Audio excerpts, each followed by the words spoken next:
Hello all, today we are going to discuss about using edges to improve the global thresholding.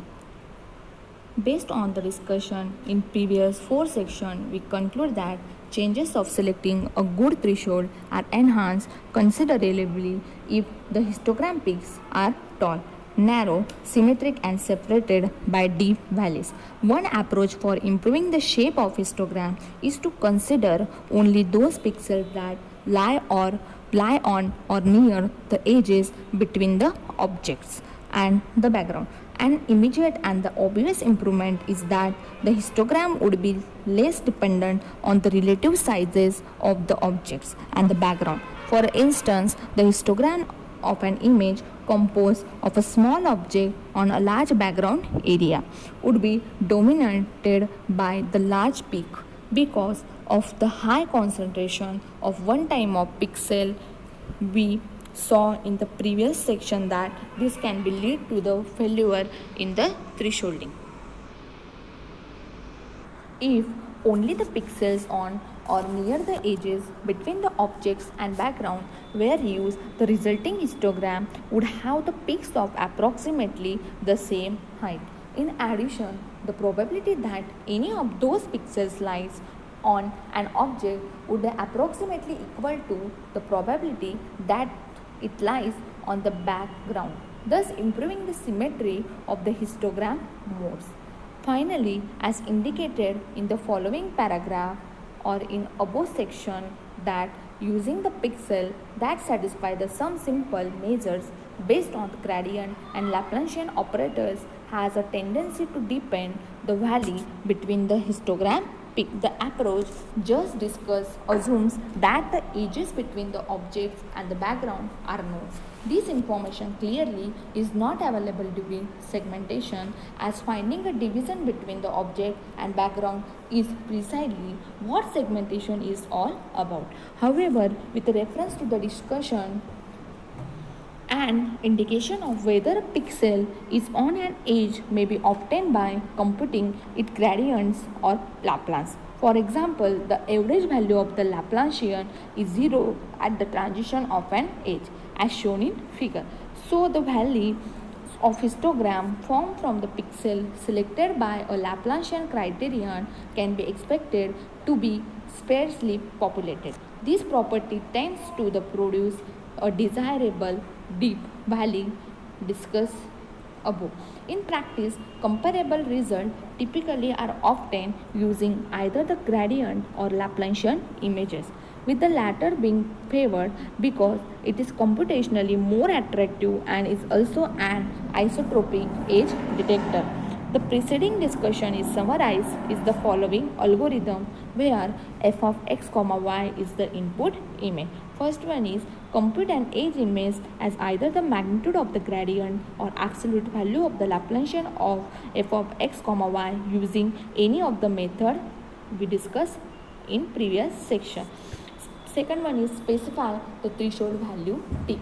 Third one is the threshold the image from step 1 using the threshold from the step 2 to produce a binary image g of t, g of t x, y. This image is used as a masked image. In the following step, to select the pixels from f of x, y corresponding to a strong edge pixel. Fourth one is compute a histogram using only the pixels in f of x, y that correspond to the location of the one value pixel in g of t x, y.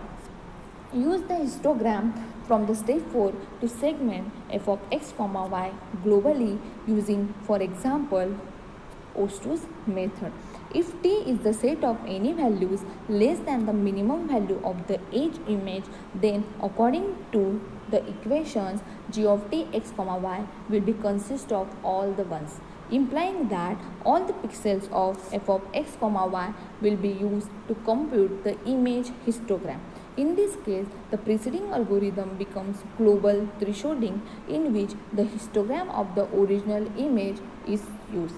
It is customary to specify the value of t corresponding to percentile, which typically is a set of high, so that the few pixels in the gradient or Laplacian image will be used in the computation. Let us considering the following example illustrate the concept we have just discussed. The first example uses the gradient and the second uses the Laplacian. Similar result can be obtained in both the examples using either approach. Figure A and B shows the image and histogram from figure. You saw the image could not be segmented by smoothing followed by the thresholding. The objective of this example is to solve the problem using A's information. Figure C is the gradient magnitude image threshold at the 99.7 percentile. Figure D is the image formed by multiplying this image by the input image. Figure E is the histogram of the non-zero elements in figure D. Note that this histogram has the important features we have discussed earlier. That is, it has reasonably symmetrical modes separated by the D value. Thus, while the histogram of the original noisy image offered no hope for the successful thresholding, the histogram in figure E indicates that the thresholding of a small object from the background is indeed possible. The result in figure F shows that indeed this is the case. This image was obtained by using Oosthuus method to obtain a threshold based on the histogram in figure E, and then applying this approach globally to the noisy image in figure A. The result is nearly perfect. Then next topic is multiple thresholding. Image segmentation using multi-threshold technique by histogram sampling. The segmentation of a digital image is one of the essential steps in image processing or a computer vision system. It helps in separating the pixels into different regions according to their intensity level. The thresholding method can be extended to an arbitrary number of thresholds because the separability measures on which it is based also extend to an arbitrary number of classes. In the case of k classes C1, C2 up to Ck, the between class variance generalized to the expression that is sigma b square is equal to summation of k is equal to 1 to k pk in bracket mk minus mg bracket square, where p of k is equal to summation of I implies ck p of I, mk is equal to 1 upon pk summation of I implies ck I into pi, and mg is the global mean. The k classes are separated by k minus 1 threshold, whose values k1 dash, k2 dash up to k dash, k of k minus 1 dash, and the values are maximized, that is sigma b square in bracket k1 dash, k2 dash up to k1 minus dash is equal to maximum if k1 is sliced from 0 to k2 dash dash dash up to l kn minus 1 less than l minus 1. Sigma b square in bracket k1 dash comma k2 up to dash dash dash k of k minus 1. For these classes consisting of 3 intensity intervals, the between class variance is given by sigma b square is equal to p1 in bracket m1 minus mj bracket square plus p2 bracket m2 minus mj bracket square plus p3 m3 minus mj bracket square, where p1 is equal to summation of I is equal to 0 to k1 p of I, p2 is equal to summation of I is equal to k1 plus 1 up to k2 pi, and p3 is equal to summation of I is equal to k2 plus 1 up to l minus 1 p of I. M1 is equal to 1 upon p1 summation of I is equal to 0 to ki I into pi, m2 is equal to 1 upon p2 summation of I is equal to k1 plus 1 k2 I of pi, and m3 is equal to 1 upon p3 summation of I is equal to k2 plus 1 up to l minus 1 I into pn. As in equations, the following relations hold, that is p1 m1 plus p2 m2 plus p3 m3 is equal to mg, and p1 plus p2 plus p3 is equal to 1. We see that the p and m terms and therefore sigma b square are the function of k1 and k2. The two optimum threshold values k1 dash and k2 dash are the values that maximize sigma b square k1 k2. In other words, as in the single threshold case, we find the optimum threshold by finding sigma b square k1 dash comma k2 dash equal to maximum 0 less than k1 less than k2 less than L minus 1 sigma b square in bracket k1 comma k2. The procedure start by selecting the first value of K1. Looking for the threshold at a zero intensity makes no sense. Also keep in mind that the increment values are the integers because we are dealing with the intensities. Next, K2 is incremented through all its value greater than K1 and less than L minus 1, where K1 is incremented to its next value of K2 is incremented again through all its value greater than K1. This procedure is repeated until K1 is equal to L minus 3. The result of this procedure is a 2D array, that is sigma b square K1 K2, and the last step is to look for the maximum value in this array. The values of K1 and K2 corresponding to that maximum are the optimum thresholds K1 dash and K2 dash. If there are the several maxima, the corresponding values of K1 and K2 are averaged to obtain the final threshold. The thresholded image is then given by g of x comma y is equal to a if f of x comma y is less than equal to k1 dash, g of x comma y is b if k1 dash is lies if f of x y is lies from between k1 dash and k2 dash, and g of x comma y is c if f of x comma y is greater than k2 dash, where a, b, c are any three valid intensity values. Finally, we know that the separate ability measure defined for one threshold extend directly to the multiple threshold, that is n of k1 dash comma k2 dash equal to sigma b square k1 dash k2 dash upon sigma g square, where sigma g square is the total image variance. Our next topic is variable thresholding. Variable thresholding, also adaptive thresholding, in which the threshold value varies over the image as a function of local image characteristics, can provide the solution in these cases.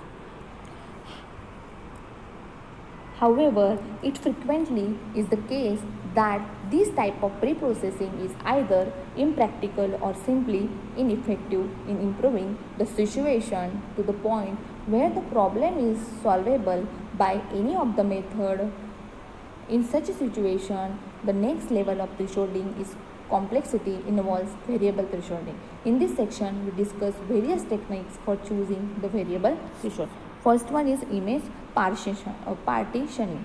One of the simplest approach to variable thresholding is to subdivide an image into non-overlapping rectangles. This approach is used to compensate for non-uniformities in illumination and or reflectance.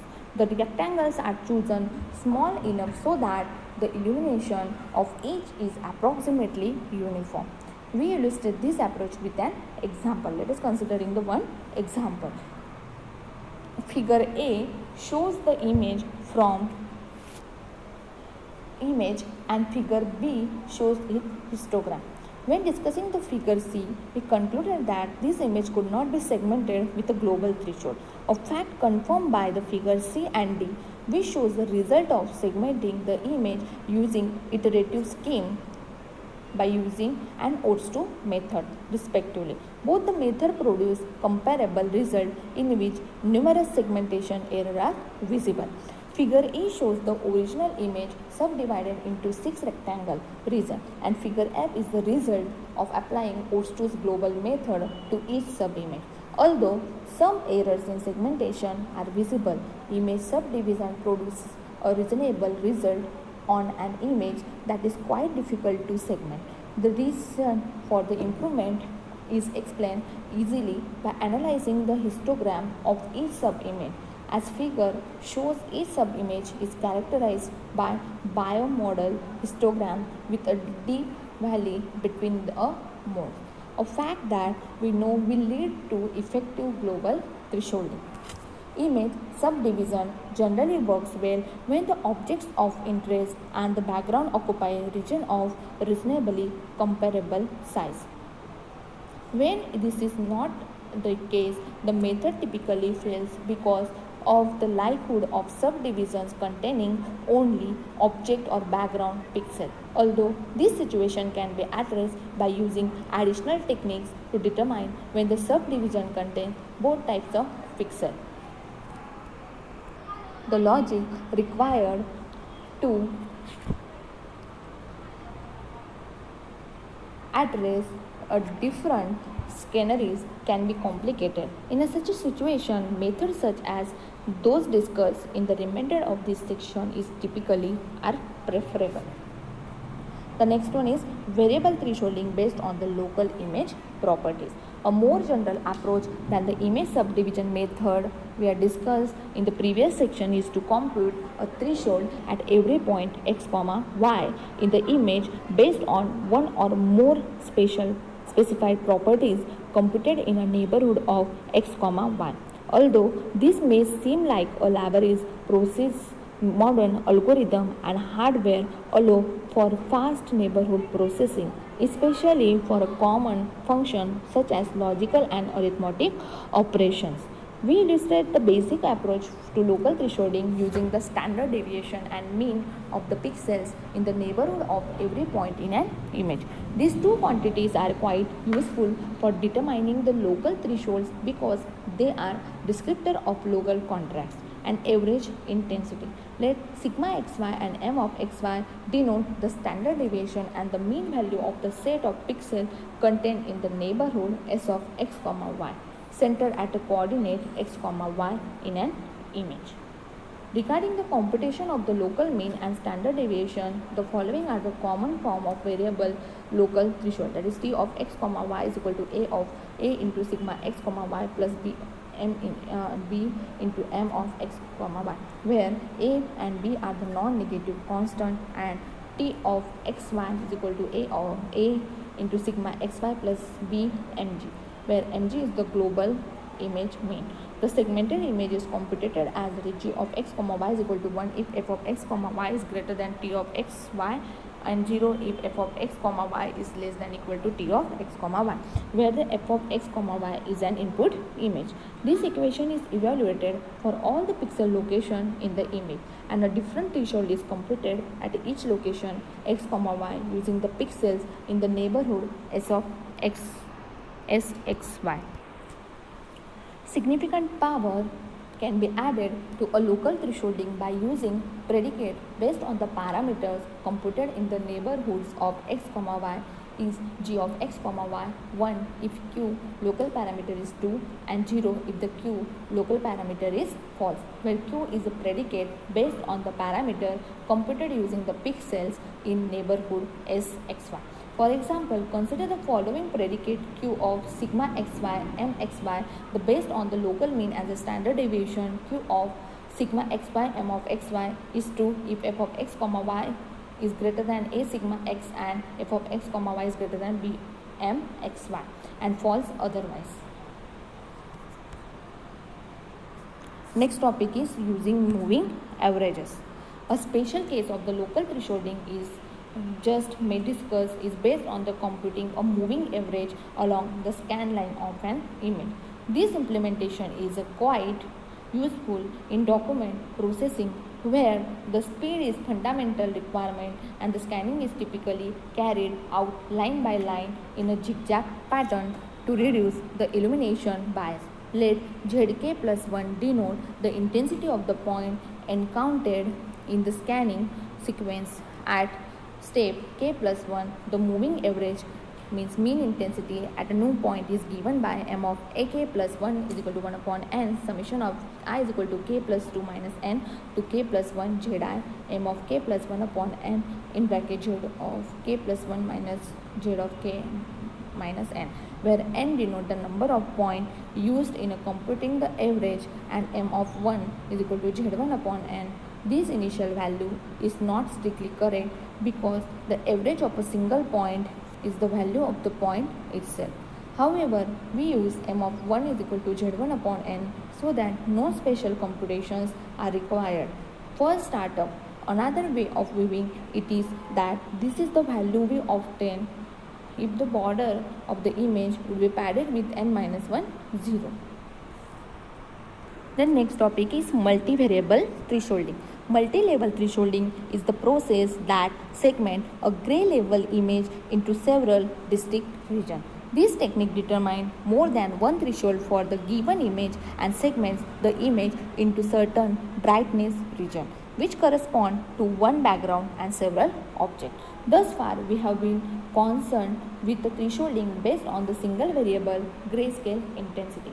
So in some cases, a sensor can make a variable more than one variable to characterize each pixel in an image and thus allow multivariable thresholding. A notable example is a color imaging, where red, green and blue components are used to form a composite color image.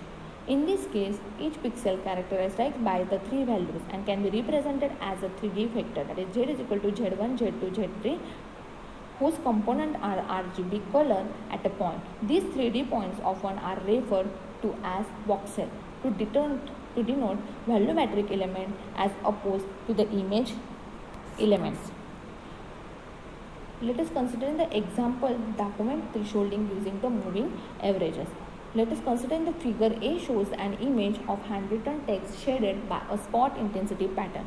This form of intensity shading is a typical of images obtained with the photographic flash.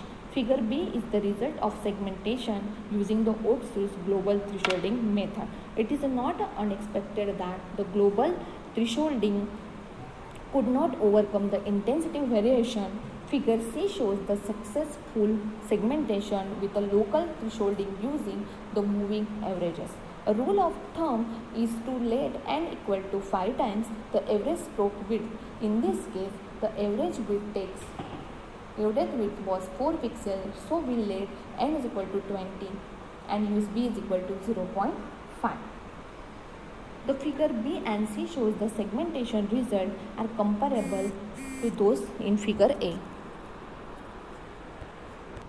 It is of interest to note that successful segmentation results were obtained in the both cases using the same values for n and b, which shows the relative ruggedness of the approach. In general, thresholding based on moving averages works well when the objects of interest are small with respect to image size, a condition satisfied by images of type or handwritten text.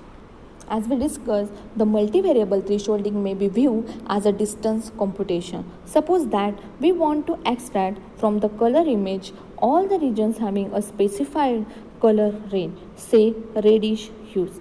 Let A denote the average reddish color in which we are interested. One way to segment a color image based on this parameter is to compute a distance measure, that is d of z, a, between an arbitrary color print z and the average color a. Then we segment the input image as follows, that is g is equal to 1 if d of z, a is less than t and 0 otherwise, where t is the threshold, and it is understood that the distance computation is performed at all the coordinates in the input image to generate the corresponding segmented values in G. Observe that the condition f of x, y is greater than t basically say that the Euclidean distance between the value of f and the origin of the real line exceeds the value of t. Thus, thresholding is based on the computation of the distance measure. It depends on the measure used. If in general z in an n-directional vector, we know that the n-dimensional Euclidean distance is defined as d of za is equal to summation of z minus a, that is summation in bracket z minus a transform into z minus a raised to 1 by 2. Let us considering the figure. Figure A shows text image corrupted by a sinusoidal shading. The figure B is the result of global thresholding using Oosthuus method, and the figure C is the result of local thresholding using moving averages. This is all about the multivariable thresholding.